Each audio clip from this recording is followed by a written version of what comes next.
Everyone, welcome back to education भैया। आज की वीडियो में हम लोग पढ़ने वाले हैं आर्टिकल राइटिंग को। अगर तुम नोटिस राइटिंग के अलावा देखोगे ना तो तुम्हारा राइटिंग सेक्शन का सबसे इजीएस्ट टॉपिक यही है। तुम्हें कुछ नहीं करना, तुम्हें एक टॉपिक दे देगा और उस टॉपिक के बारे में सब कुछ जो भी तुम्हें आता है ना सब कुछ लिख देना है। लेकिन मुझे तुम सबकी प्रॉब्लम पता है। तुम में से बहुत सारे बच्चे ऐसे होंगे जिन्हें नहीं समझ में आता होगा एग्जाम में कि जल्दी जल्दी पॉइंट्स कैसे बनाए। लेकिन मैं तुम्हारा भैया हूं ना, तो मुझे पता है कि तुम लोग को क्या क्या प्रॉब्लम्स आती है। एग्जाम टाइम में तुम्हें जल्दी जल्दी दिमाग में ये नहीं पता होता कि क्या लिखना है, कैसे लिखना है, एंड एट द एंड तुम 10-12 लाइन से ज्यादा लिख नहीं पाते हो। और अगर लिखते भी हो तो उसमें तुम्हारा बहुत ज्यादा टाइम चला जाता है क्योंकि तुम्हें बहुत ज्यादा सोचना पड़ता है। लेकिन फिक्र मत करो, आज की वीडियो में मैं तुम्हारा सारा प्रॉब्लम सॉल्व कर दूंगा। सबसे पहले हम आर्टिकल राइटिंग के मार्क्स डिस्ट्रीब्यूशन को देखेंगे, फिर हम आर्टिकल राइटिंग के फॉर्मेट को देखेंगे एंड उसके बाद मैं तुम्हें बताऊंगा कि कैसे इजिली तुम आर्टिकल राइटिंग को एकदम प्रॉपर्ली लिखकर आ सकते हो, वो भी बिल्कुल कम टाइम में, ताकि तुम्हें ज्यादा सोचना ना पड़े। बेसिकली मैं तुम्हें यह बता दूंगा कि दुनिया का कोई भी टॉपिक चाहे क्यों ना आ जाए, तुम कैसे उसे जल्दी से लिख सकते हो। तो चलो अब बिना टाइम वेस्ट किए वीडियो को स्टार्ट करते हैं। और हाँ, इस वीडियो में दिखाए जाने वाले नोट्स तुम्हें एडुकेशनल भैया ऐप में देखने को मिल जाएंगे। तुम्हें एडुकेशनल भैया ऐप में बस इस टॉपिक के नोट्स नहीं बल्कि सारे टॉपिक्स के नोट्स देखने को मिल जाएंगे। तुम्हारे सारे राइटिंग सेक्शंस के फॉर्मेट, मार्क्स डिस्ट्रीब्यूशन और उसे कैसे लिखना है, साथ ही साथ जो तुम्हारा लिटरेचर सेक्शन है, तुम्हारे जो चैप्टर्स हैं, जो स्टोरीज है, जो पोएम्स है, उनके की पॉइंट्स, उनके कैरेक्टर्स के नेम, चैप्टर की मेजर पॉइंट्स के साथ साथ समरी, कीवर्ड्स, मोरल लेसन सब कुछ देखने को मिल जाएंगे। लेकिन क्योंकि इन नोट्स को बनाने में बहुत ज्यादा मेहनत लगा है तो इसलिए इसका मिनिमल चार्ज भी है। तो तुम्हें 149 रुपीज में 25 से भी ज्यादा नोट्स देखने को मिल जाएंगे। लेकिन रुक जाओ, अगर तुम नोट्स लेने जा रहे हो तो मैं तुम्हें बता देता हूँ कि मेरे 699 के पेड कोर्स के साथ ये नोट्स बिल्कुल फ्री है। एंड मेरे पेड कोर्स में reading section, writing section and literature section के तुम्हें डिटेल वीडियोस देखने को मिल जाएंगे। वैसे और भी बहुत कुछ है, अगर तुम्हें डिटेल में जानना है कोर्स के बारे में तो मैं एक वीडियो का लिंक तुम्हें डिस्क्रिप्शन में दे दे रहा हूँ, जाके देख लो। अब जल्दी से हम लोग आर्टिकल राइटिंग के एक्सप्लेनेशन स्टार्ट करते हैं। तो अब हम लोग जल्दी से तुम्हारे आर्टिकल राइटिंग के मार्किंग स्कीम को देख लेते हैं। तो जो तुम्हारा आर्टिकल राइटिंग होता है ना, वो 5 मार्क्स का आता है। एंड इन 5 नंबर में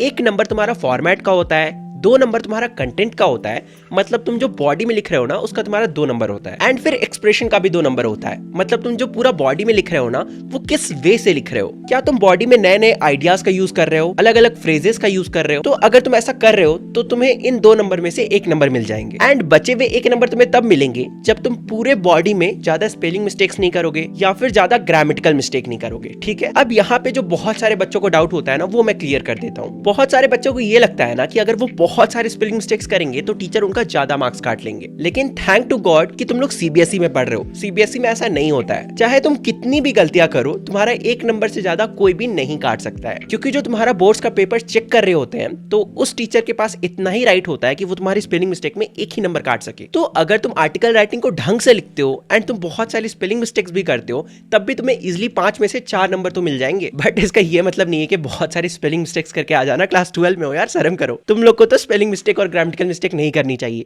बहुत सारी, मतलब 1-2 तो सबकी होती है, मेरी से भी हो जाती है। तो चलो अब जल्दी से बिना टाइम वेस्ट किए फॉर्मेट को देख लेते हैं। तो तुम्हारे आर्टिकल राइटिंग के फॉर्मेट में सबसे पहले तुम्हें एक हेडिंग देना होता है। अब ये जो तुम्हारा हेडिंग होगा ये तुम्हारे क्वेश्चन में गिवन नहीं होगा, तुम्हें क्वेश्चन को देखकर एक अच्छा सा हेडिंग फॉर्म करना होता है। तुम्हारा जो हेडिंग है ना वो 2 से 4 वर्ड्स के बीच का होना चाहिए, ना 4 वर्ड से ज्यादा का होना चाहिए, ना 2 वर्ड से कम का। 1 वर्ड का हेडिंग अच्छा नहीं लगता है। देखो 4 वर्ड से ज्यादा भी हो सकता है, लेकिन कोशिश करना 4 वर्ड से कम ही रखने का, वरना अच्छा नहीं लगता है। एंड वो हेडिंग कम सेंटेंस ज्यादा लगता है। सपोज अगर तुम्हारा आर्टिकल राइटिंग का टॉपिक पॉल्यूशन पे है तो तुम सिंपल लिख देना द प्रॉब्लम ऑफ पॉल्यूशन। अगर वाटर पे है तो सिंपल तुम लिख देना सेव वाटर। जरूरी नहीं है कि तुम्हारा जो हेडिंग होना चाहिए ना वो एकदम आउट ऑफ द बॉक्स, एकदम यूनिक होना चाहिए। अगर तुम आउट ऑफ द बॉक्स सोच पा रहे हो तो लिख दो, कोई प्रॉब्लम नहीं है। लेकिन अगर तुम सिंपल हेडिंग भी लिखोगे तब भी तुम्हें उतने ही मार्क्स मिलने वाले। सो इसमें ज्यादा टाइम वेस्ट नहीं करना। अब जिन्हें नहीं पता कि बायलाइन क्या होता है, तो तुम्हारा एक नाम क्वेश्चन में गिवन होता है। सपोज तुम्हारे क्वेश्चन में नाम गिवन है राज/रानी, तो अगर तुम लड़के हो तो तुम्हें राज लिखना है, अगर तुम लड़की हो तो तुम्हें रानी लिखना है। तो जैसे ही तुमने हेडिंग लिखा ना उसके जस्ट नीचे लिखना बाई, अगर तुम लड़के हो तो वहां राज लिखना बाई राज, अगर तुम लड़की हो तो वहां पे रानी लिखना बाई रानी। समझ में आ गया? इसी को हम लोग बायलाइन बोलते हैं। इसके बाद तुम्हें कुछ नहीं करना। आर्टिकल राइटिंग का फॉर्मेट सबसे इजी होता है। इसके बाद तुम्हें डायरेक्ट बॉडी लिखना स्टार्ट करना है। अब क्योंकि तुम्हें आर्टिकल राइटिंग 150 से 200 वर्ड्स के बीच में लिखना होता है, काफी बड़ा लिखना होता है, तो तुम इसके बॉडी में 3 से 5 पैराग्राफ के बीच में यूज कर सकते हो। लेकिन हमेशा याद रखना कि तुम्हारा जो सबसे पहला पैराग्राफ होगा वो इंट्रोडक्टरी पैराग्राफ होना चाहिए। और फिर इसके बाद जो तुम्हारा दूसरा, तीसरा, चौथा, तुम जितने भी पैराग्राफ्स लिख रहे हो लास्ट वाले को छोड़कर, तुम इसके बाद मतलब इंट्रोडक्टरी पैराग्राफ के बाद जितने भी पैराग्राफ लिख रहे हो वो तुम्हारा मिडिल वाला पार्ट आ जाएगा। एंड फिर जो तुम्हारा लास्ट पैराग्राफ होगा, चाहे वो थर्ड हो, चाहे फोर्थ हो या फिफ्थ हो, जो भी तुम्हारा लास्ट पैराग्राफ है वो तुम्हारा कंक्लूजन वाला पैराग्राफ होगा। अब देखो एक राज की बात बताता हूं, तुम्हारे आर्टिकल में इंट्रोडक्शन और कंक्लूजन वाला पैराग्राफ सबसे ज्यादा मायने रखता है, क्योंकि सच बताओ तो किसी भी टीचर के पास इतना फालतू टाइम नहीं होता है कि वो लोग बैठ के तुम्हारा पूरा आर्टिकल पढ़ेंगे। ऊपर से जो तुम्हारा बोर्ड्स का पेपर चेक कर रहे हैं ना, उनको दिन भर में 100 पेपर से ज्यादा चेक करना होता है, तो वो लोग सबसे ज्यादा ध्यान इंट्रोडक्शन और कंक्लूजन में ही देते हैं। तो इसलिए कोशिश करना कि इंट्रोडक्शन वाले पैराग्राफ में हमेशा आई कैची फ्रेजेस का यूज करो। इसके अलावा मैं तुम्हें एक जादुई चीज बताता हूँ, हमेशा 5WH इस चीज को याद रखना। 5WH तुम्हारे 5W में आएगा when, where, why, what, who, और H का मतलब हो गया हाउ। तो अब चाहे तुम्हारे पास दुनिया का कोई भी टॉपिक हो, तुम इन क्वेश्चंस का तो आंसर आराम से कर सकते हो। ये तो आंसर कर ही सकते हो ना कि कब, क्यों, कहां, कैसे। सपोज रोड एक्सीडेंट्स बढ़ रहा है तो कब से बढ़ रहा है, कहां पे सबसे ज्यादा बढ़ रहा है, क्यों हो रहा है।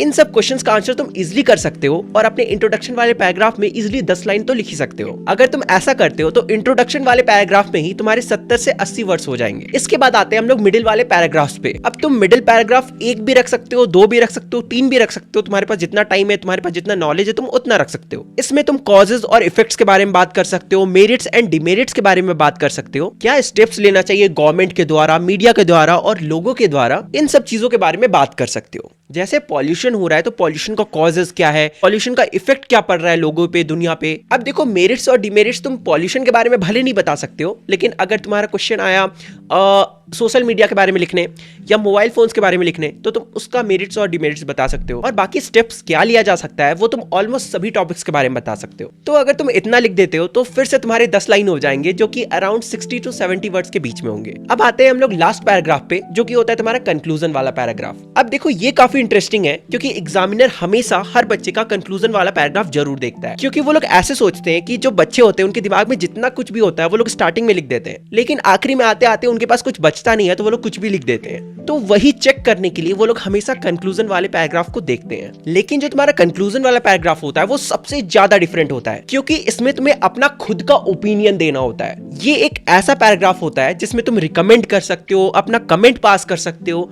जो तुम्हें लगता है तुम वो बातें कर सकते हो। इवन कि तुम वार्निंग भी दे सकते हो और यहाँ पे ड्राइंग भी कर सकते हो। हालांकि कोई ड्राइंग करता नहीं है, लेकिन फिर भी अगर तुम कर दोगे, अगर तुम्हें टॉपिक से रिलेटेड कोई अच्छा ड्राइंग याद आ रहा है, तुम अच्छे आर्टिस्ट हो, तुम्हें मन कर रहा है वहां पे ड्रॉ करने का, तो तुम कर सकते हो। तुम्हारे मार्क्स नहीं काटे जाएंगे, उल्टा टीचर देखकर खुश हो जाएगा। और ऐसा मैं नहीं बोल रहा हूँ, ऐसा तुम्हारे सीबीएसई के सैंपल पेपर में जब मैं उसके रिस्पॉन्स को चेक कर रहा था तो वहां पे गिवन था। ये जो मैंने फॉर्मेट बनाया ना, ये मैंने ऐसे ही नहीं बनाया, प्रॉपर रिसर्च करा है उसके बाद बनाया है। तो अगर तुम इतना सब कुछ लिख लेते हो तो तुम्हारे आर्टिकल राइटिंग में एक भी मार्क्स नहीं कटने वाले हैं। देखो तुम सबने फॉर्मेट तो देख लिया, लेकिन यहाँ पे कुछ इंपॉर्टेंट पॉइंट्स है, उन्हें ध्यान रखना। इनमें से कुछ मैं ऑलरेडी तुम्हें बता चुका हूँ कि जो तुम्हारा हेडिंग होना चाहिए वो ज्यादा बड़ा नहीं होना चाहिए, काफी आई कैची सा होना चाहिए, जिससे वो तुरंत रीडर का अटेंशन अपनी तरफ खींचे। इसके अलावा जो तुम्हारा इंट्रोडक्शन वाला पैराग्राफ होना चाहिए वो बहुत इंटरेस्टिंग सा होना चाहिए। जैसे कि तुम बोल रहे हो कि इंडिया दुनिया का one of the most populated country में से एक बन गया है, तो इसके साथ एक एविडेंस जरूर जोड़ दिया करो। अब देखो ये जरूरी नहीं है कि वो रियल लाइफ में भी सच हो। अगर सच में सच होती है तो अच्छी बात है, लेकिन अगर सच नहीं भी होती है तो ऐसा नहीं है कि टीचर तुम्हारा मार्क्स काट लेगा। अब तुम एविडेंस कैसे जोड़ोगे? बस अपने आर्गुमेंट के आगे लिख देना इन द सर्वे ऑफ 2024। अब ये जो तुम्हारा लाइन है ना, ये ज्यादा इंटरेस्टिंग एंड ज्यादा वैल्यूएबल लग रहा है। अब इसके आगे के पॉइंट में बताया गया है कि तुम लिंकिंग डिवाइसेस जैसे कि however, therefore, although, even though,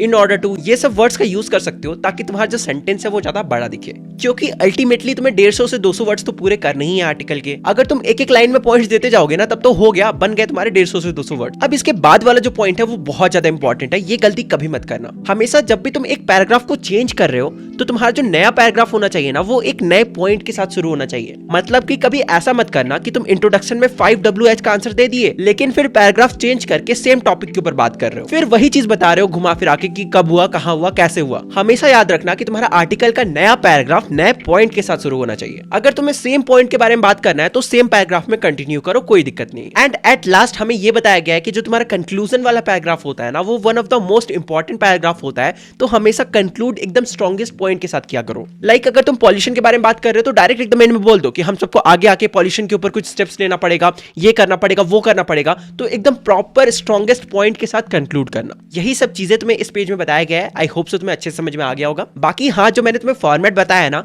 अगर तुम उसे याद रखते हो तो तुम इजिली एग्जाम में 150 से 200 वर्ड्स लिख लोगे। फिर से रिपीट कर दे रहा हूं, जो तुम्हारा इंट्रोडक्शन वाला पैराग्राफ होगा उसमें 5 WH से आंसर करना। फिर जो तुम्हारा सेकंड पैराग्राफ होगा उसमें तुम कॉजेज और इफेक्ट के बारे में बात करना, मेरिट्स और डिमेरिट्स के बारे में बात करना, गवर्नमेंट, मीडिया और लोग क्या स्टेप्स ले सकते हैं उसके ऊपर बात करना। फिर कंक्लूजन वाले पैराग्राफ में अपना ओपिनियन देना, कमेंट पास करना, फ्रेजेस का यूज करना, ड्राइंग भी कर सकते हो, वार्निंग दे सकते हो और भी बहुत सारी चीजें। हाँ, इंट्रोडक्शन वाले पैराग्राफ में भी प्रॉपर फ्रेजेस का यूज कर सकते हो।